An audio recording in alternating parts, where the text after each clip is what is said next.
अगर आप मूंग की खेती करने वाले हैं तो मैं जो बताने वाला हूँ वो आपके काफ़ी काम आने वाला है। देखिए, मूंग की खेती के लिए कैसे खेत तैयार करना है, कौन से बीज का चुनाव करना है, बिजाई करते हुए कौन सा खाद का इस्तेमाल करना है, उसके बाद कौन सा खाद का इस्तेमाल करना है, कौन कौन से कीट आते हैं उनका समाधान क्या है, कौन कौन सी बीमारी आती है उनका समाधान क्या है, और सबसे बड़ी बात, कुछ उत्पाद ऐसे जिनका छिड़काव करने के बाद आपकी फसल के का वजन ज़्यादा हो जाएगा, आपकी फसल की क्वालिटी अच्छी हो जाएगी, जिसका बाजार में भाव ज़्यादा मिलेगा।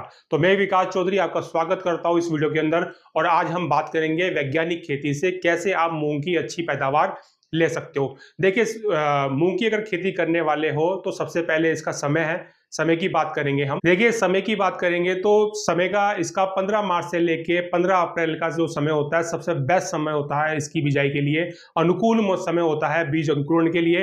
तो अगर आपको बिजाई करनी है और आपको काफ़ी सारी समस्याओं से बचना है, जैसे तापमान, ज़्यादा तापमान, जैसे ज़्यादा गर्मी होगी या अचानक बारिश होगी, तो आपको 15 मार्च से लेके 15 अप्रैल के बीच में आपको बिजाई करनी है। बिजाई, ये आपने एक डिसीजन ले लिया कि भाई मेरे को इस समय बिजाई करनी है। इसके बाद आती है बात खेत तैयार करने की। देखिए, खेत तैयार करते हुए अपने को ध्यान देना है कि अपने को गहरी जुताई करनी है। गहरी जुताई करने के बहुत अच्छे परिणाम आते हैं। जैसे अगर मिट्टी पोली होगी तो मिट्टी के अंदर गहराई तक जो फसल है आप उसकी जड़ें जाएगी, जड़ें गहरी जाएगी तो नीचे से नमी उठाकर जब भी उसको पानी कमी होगी नीचे से उसको नमी के रूप में पानी लेते वो मिलती रहेगी। क्योंकि आपने देखा होगा कि जमीन ऊपर से सूख जाती है लेकिन नीचे नमी बरकरार रहती है। तो जितनी अच्छी आप गहरी जुताई करोगे उतनी अच्छी तरीके से जड़ें फसल की मिट्टी में अंदर तक जाएगी, गहरी जड़ें जाएगी, ताकि वो उस समय भी जमीन उसको नमी मिलती रहे, पानी मिलता रहे जिस समय में टेम्परेचर हाई हो और ऊपर पानी की समस्या आ रही हो।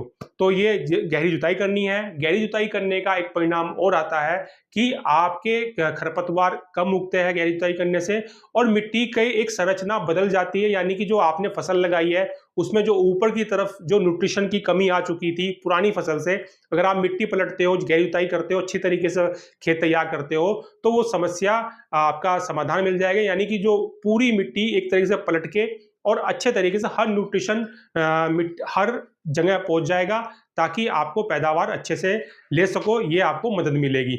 अब बात करते हैं बीज की मात्रा की। देखिए, बीज की मात्रा की बात करते हैं। अगर हम बाजार से बीज लाते हैं तो 8 से 10 किलो बीज लगता है, और वहीं पर अगर हम घर का बीज यूज करते हैं तो 15 किलो के आसपास बीज लगता है प्रति एकड़। मैं आपसे गुजारिश करूंगा कि आपको बीज उपचार करना है। बीज उपचार करने के बहुत फायदे हैं। पहला फायदा ये बीज उपचार है, अगर आप किसी कीटनाशक से बीज उपचार करते हो, जैसे थाइमेथोक्सम से करते हो या थाइमेथोक्सम एफएस आता है उससे करते हो, तो क्या फायदा होगा? शुरुआती 30 दिन तक कोई भी रस चूसक कीट आपकी फसल पे नहीं आएगा। आप जैलोरस से करते हो या साफ से करते हो, ये एक फंजीसाइड है, इनसे करते हो तो क्या फायदा होगा? आपकी फसल में कोई भी जड़ों उगते हुए या उगने के बाद कोई भी फफूंद आपकी फसल में अटैक नहीं करेगा। और अगर आप चाहते हो कि आपकी फसल में अंकुरण बहुत अच्छा है, तो ये जो उत्पाद दिखाई दे रहा है माइकोजिन, ये एक माइकोराजा है और बेहतरीन माइकोराजा है, और इसके अंदर जो माइकोराजा है वो कैप्सूल के रूप में है।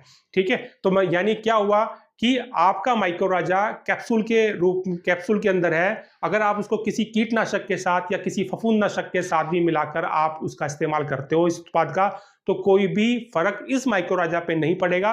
और कैप्सूल के अंदर इसको इसलिए रखा गया कि ये एक्टिव है, यानी कि जैसे ही आप इसका इस्तेमाल करोगे ये तुरंत एक्टिव हो जाएगा, और एक्टिव होने के बाद तुरंत ये अपना काम करना शुरू कर देगा। तो मैं जो सिफारिश कर रहा हूँ आपको कि आपको बीज उपचार करना है, कीटनाशक से भी करना है, फफूंदनाशक करना है। अगर आप नहीं चाहते कीटनाशक से या फफूंदनाशक से बीज उपचार करना, तो माइकोजिन से बीज उपचार जरूर करना है। 100 ग्राम लगेगा ये प्रति एकड़ में, और बीज उपचार करने का मैं तरीका आपको बता देता हूँ। सीधा बीज लेना है, आपको 100 ग्राम उसके ऊपर डालना है, सूखा, कोई पानी नहीं लगाना, कुछ नहीं लगाना, और सीधा बीज को ऐसे मिक्स कर देना है। या जब आप 10 एकड़ का मान के चलो कि 80 किलो बीज ले रहे हो, आप 80 किलो बीज पल पे बिछाओ, आपको 10 एकड़ का कितना हो गया? 1 किलो माइकोजिन हो गया। सीधा माइकोजिन डालो और पल से उसको इस तरीके से पल्लिया उसको हिला दो, तो अच्छे तरीके से ये बीज उपचार हो जाएगा और आप बिजाई कर सकते हो। तो ये हो गया बीज उपचार की बात। अब करते हैं वैरायटी की बात। देखिए, वैरायटी का चुनाव करते हो अपने को बहुत ध्यान रखना है। पहली बात तो अपने को ऐसी वैरायटी चुननी है जो आपने पिछले साल देखा हो अपने क्षेत्र के अंदर, जिसने अच्छा उत्पादन दिया हो, जिसमें पिछले साल वायरस ना आया हो। तो कुछ वैरायटी ऐसी है जो मैं बताने वाला हूँ, जिनको आप प्रयोग में लोगे तो पैदावार निश्चित आप अच्छी पैदावार ले पाओगे। सबसे पहली वैरायटी जो आती है वो आती है पीडीएम 139। इस सम्राट कंपनी का आता है, इसका उत्पादन सबसे टॉप कर रहा है। दूसरी वैरायटी की मैं बात करूंगा तो ये आती है बंसी गोल्ड। ये इसकी जो पैदावार निकलती है उच्च गुणवत्ता वाली पैदावार निकलती है, दाना काफी अच्छा होता है, चमकदार पैदा होता है। तीसरी वैरायटी की बात करें तो ये आती है स्टार 440। मार्केटिंग के हिसाब से काफ़ी अच्छी वैरायटी है, मतलब भाव अच्छा मिल जाता है, पैदावार भी इसकी अच्छी है। और बाकी और वैरायटी भी आती है, जैसे तलवार करके एक वैरायटी आती है, सीखा IPM 410 करके भी वैरायटी आती है। तो ये सारी ये 3 से 4 वैरायटी है जो आप देखोगे कि काफ़ी अच्छा उत्पादन भी देती है, इनमें वायरस भी कम आता है, इनकी क्वालिटी भी अच्छी आती है। अब हम बात करेंगे बुआई करते समय आपको कौन सा खाद का इस्तेमाल करना है। देखिए, बुआई करते समय सबसे बेहतरीन खाद अगर आपको मिलता है, देखो गोबर की खाद जरूर डालनी चाहिए, क्योंकि गोबर की खाद में संपूर्ण न्यूट्रिशन, संपूर्ण पोषक तत्व आ जाते हैं जो आपकी फसल के रहते हैं। अगर गोबर की खाद नहीं मिलती है तो फिर विकल्प दूसरे बचते हैं, जैसे आप बायोस्टिम्युलेंट इस्तेमाल कर सकते हो, आप कार्बन इस्तेमाल कर सकते हो। तो मैं बताने वाला हूँ आपको, अगर कम गोबर की खाद है तो भी आपको घबराने वाली बात नहीं है गोबर की खाद तो भी आपको घबराने वाली बात नहीं है। आपको क्या करना है, अगर गोबर की खाद है तो बिजाई करने से पहले, खेत तैयार करने से पहले आप गोबर की खाद लगभग 2 ट्राली प्रति एकड़ डालिए। आप ट्रैक्टर चला दीजिए, जुताई कर दीजिए और वो मिक्स हो जाएगी। यहाँ गोबर की खाद की बात आ जाती है। अब हम करते हैं ड्रिल से बीज करते हैं, ड्रिल से बिजाई करते हैं। तो ड्रिल से बिजाई जब करते हैं तो बीज डालते हैं। बीज के साथ हम कोशिश करते हैं कि एक ऐसा हमें जाइम मिले, ऐसा एक खाद मिले जो पानी ना छोड़े। तो मैं यहाँ पे जो उत्पाद बताने वाला हूँ, इस उत्पाद का नाम है एग्रो सत्वा।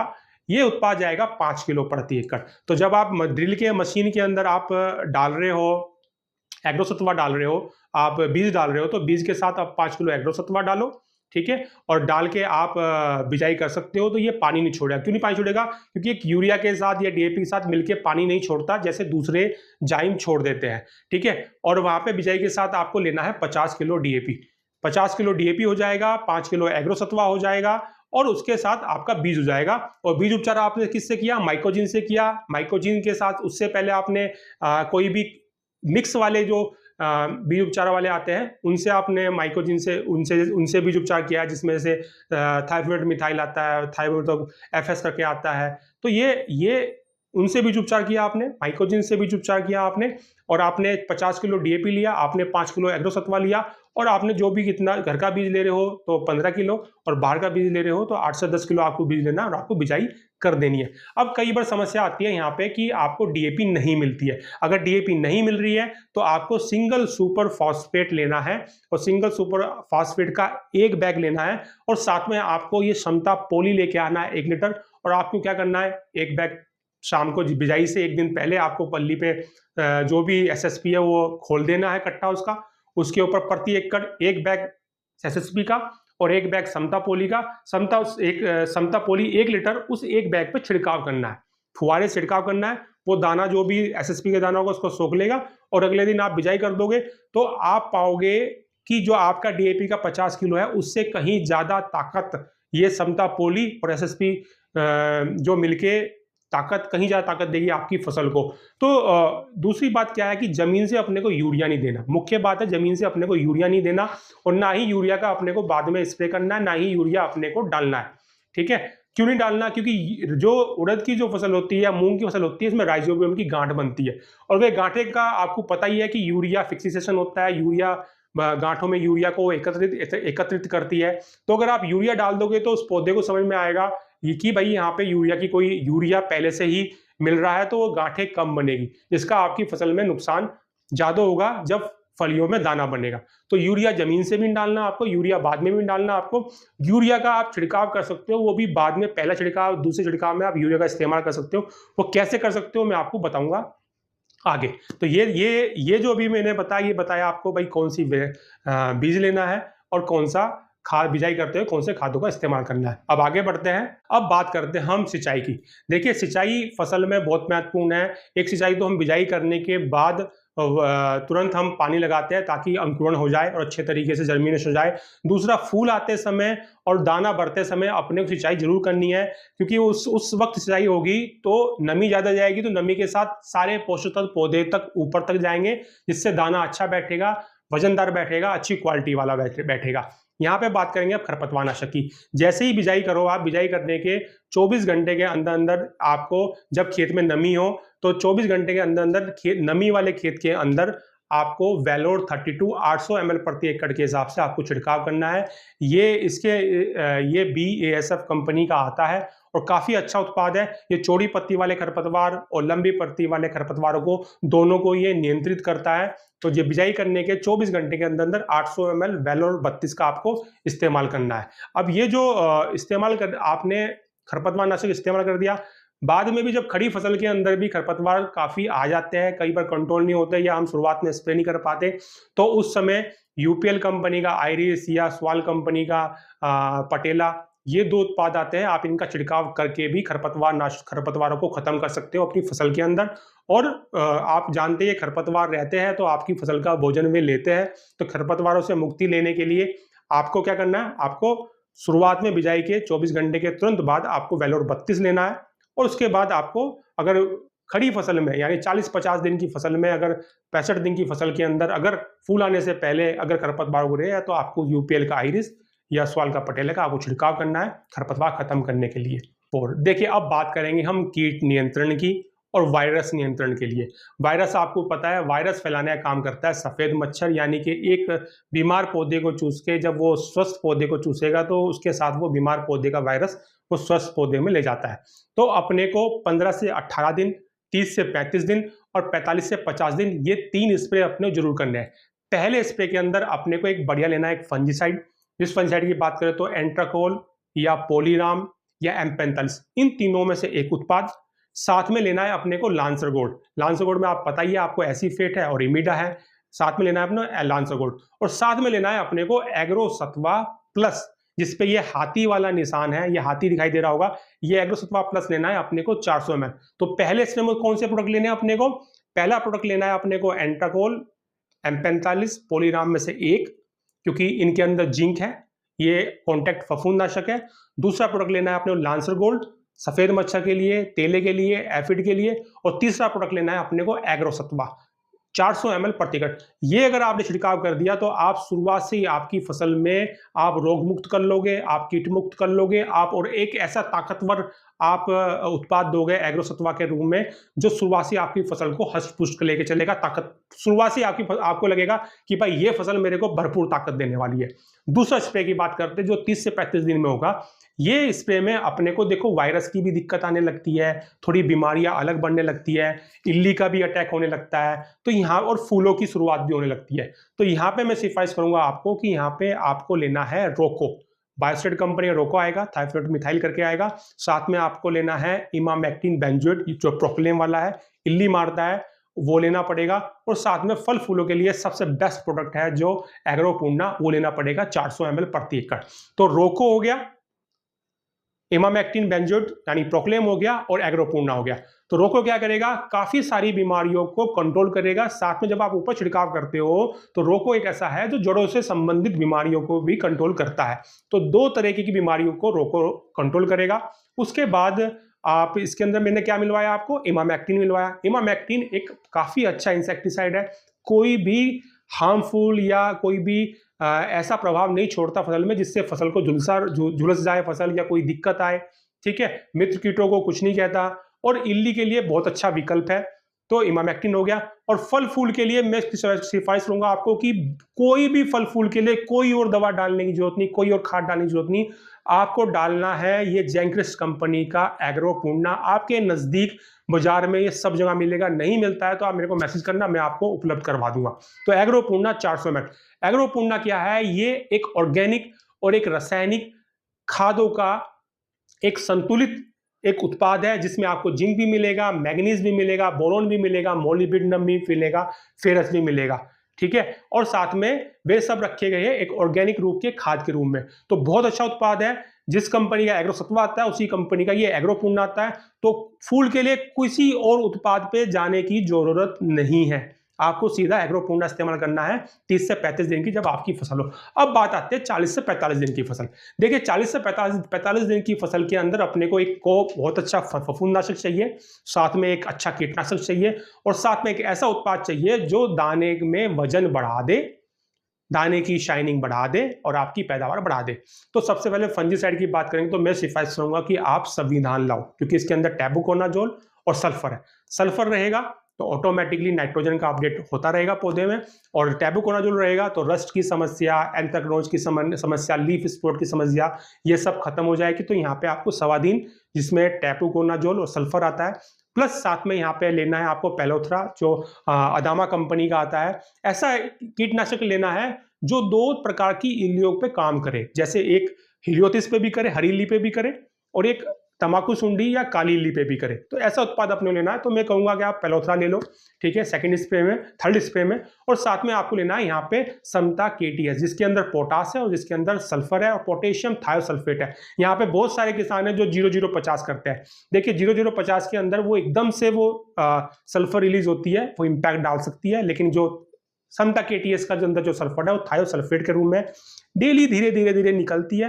और उसका परिणाम ये मिलता है कि चमकदार दाना पैदा होता है, वजनदार पैदा होता है। और जिस भी किसान ने ये समता केटीएस या समता के शाइन के नाम से, क्योंकि केटीएस बंद कर रही है कंपनी, के शाइन नाम चेंज कर रही है इसका, के शाइन ला रही है, तो ये समता के शाइन है, इसका आपको इस्तेमाल करना है तीसरे छिड़काव में। और आप पाओगे कि आपने क्या किया, सवादीन किया, सब हर प्रकार के फफूंदनाशक आपने खत्म कर दिया, आपने पेलोथ्रा किया, दोनों प्रकार की इल्ली आपने खत्म कर दी, आपने समता केटीएस का छिड़काव किया, जो दानों में वजन बढ़ाने का, चमकाने का और पैदावार बढ़ाने का काम करेगा। तो ये मैंने 3 स्प्रे आपको बता दिए, 15 से 18 दिन, 30 से 35 दिन, 45 से 50 दिन के बीच में। तो ये 3 स्प्रे आपको भूलने नहीं है, ये 3 अवस्थाओं में आपको ये 3 स्प्रे करने हैं। अब बात आती है, यहाँ पे 2 चीज आती है। पहली चीज आती है, अगर ज्यादा ऐसा लगता है कि भाई फसल नहीं बढ़ रही है, तो जब मैंने 15 से 18 दिन पे स्प्रे बताया, तुरंत उसके 5 दिन के बाद आपको एक उत्पाद का छिड़काव कर सकते हो जिसका नाम है समता 11-11-8। ठीक है, ये समता 11-11-8 के अंदर नाइट्रोजन, फास्फोरस, पोटास, जिंक और बोरोन है। तो ये कब करना है, जब आपको लगे कि 15 से 18 दिन की फसल है लेकिन फसल बढ़ नहीं रही है, ठीक है, फसल में उतना फुटाव नहीं हो रहा है, तो आप वहां पे 11-11-8 बीच में ले सकते हो। और आपको लगता है फसल ठीक है तो एग्रो सत्वा किया, दूसरे में आपने एग्रोपूर्णा किया, और तीसरे में आपने समता केटीएस किया। और कई बार ऐसा होता है कि पानी ज्यादा लग जाता है या फसल ज्यादा हाइट बढ़ जाती है, फूल कम आ रहे हैं, फूल नहीं आ रहे, क्यों नहीं आ रहे, क्योंकि हाइट बढ़ रही है। अगर नॉर्मल हाइट बढ़ रही है, सब कुछ सही चल रहा है, तो एग्रोपूर्णा बेस्ट है फूल लाने के लिए, फूलों से फलियां बनाने के लिए। लेकिन अगर आपको ऐसा लगता है कि भाई मेरी फसल की हाइट ज्यादा बढ़ रही है, मुझे हाइट रोक के मुझे चेंज करनी है ये एनर्जी फूलों की तरफ, तो 3 विकल्प है आपके पास। लियोसिन है, आपके पास चमत्कार है गढ़ा का, आपके पास प्लानोफिक्स है।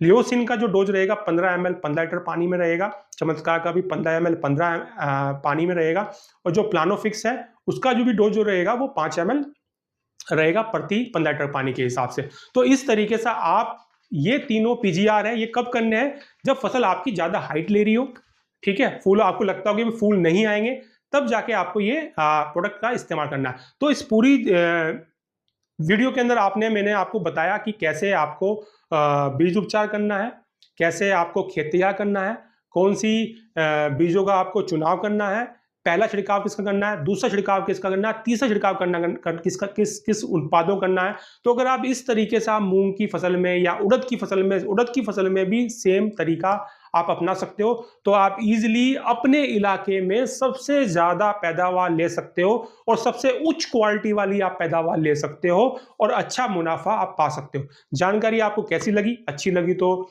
ये वीडियो को लाइक जरूर कर दीजिएगा और शेयर जरूर कर दीजिएगा, ताकि दूसरे किसानों तक ये जानकारी पहुंच सके।